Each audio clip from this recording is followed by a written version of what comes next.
What we've learned today is that we have a division, the Wage and Hour Division, and more broadly a Department of Labor, that is spending more money than ever, is doing a lot of things that don't need to be done and that are actively causing harm, like this new incredibly disruptive independent contractor rule, but then is failing to do the basic things it's supposed to be doing, such as combat child labor and protect the rights of workers. And so, this Department of Labor has truly become an anti-worker organization in the current administration, and especially since Acting Secretary Sue took over. So if you're an American just looking at this department and all of the tax dollars that go towards it and asking, what am I getting here? This is what they see, that we have an unconfirmed acting secretary who has been there now for almost a year in that capacity, who the president is keeping there even though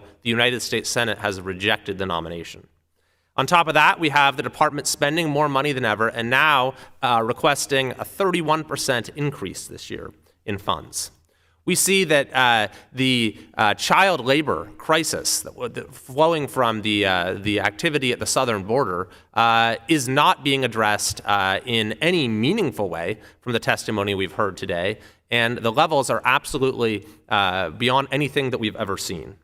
We see that the actual collection of back wages for workers has fallen significantly from the last administration.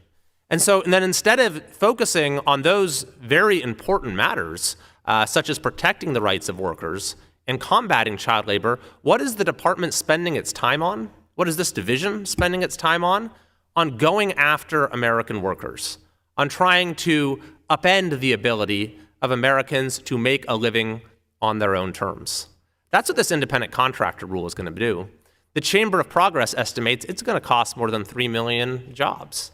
And that's not speculation. We already have seen this play out in California with AB 5. This is the law that President Biden called his model. And there was a study that just came out of George Mason a few weeks ago showing that AB 5 led to an over 10% decline in self-employment in California and an over 4% decline in overall employment.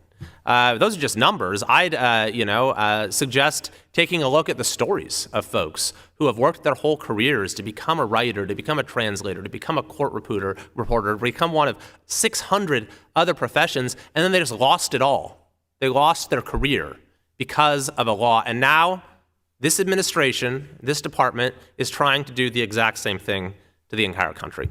So this is why Americans increasingly are pessimistic about the state of our country and the state of our economy, is because of actions like this. And this department needs a course correction.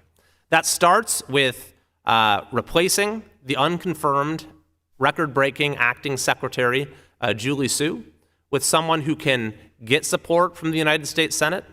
And it also starts with withdrawing this independent contractor rule and looking at every rule and regulation and asking, how can we actually support workers and get our economy back on track? Without objection, there being no further business, the subcommittee stands adjourned.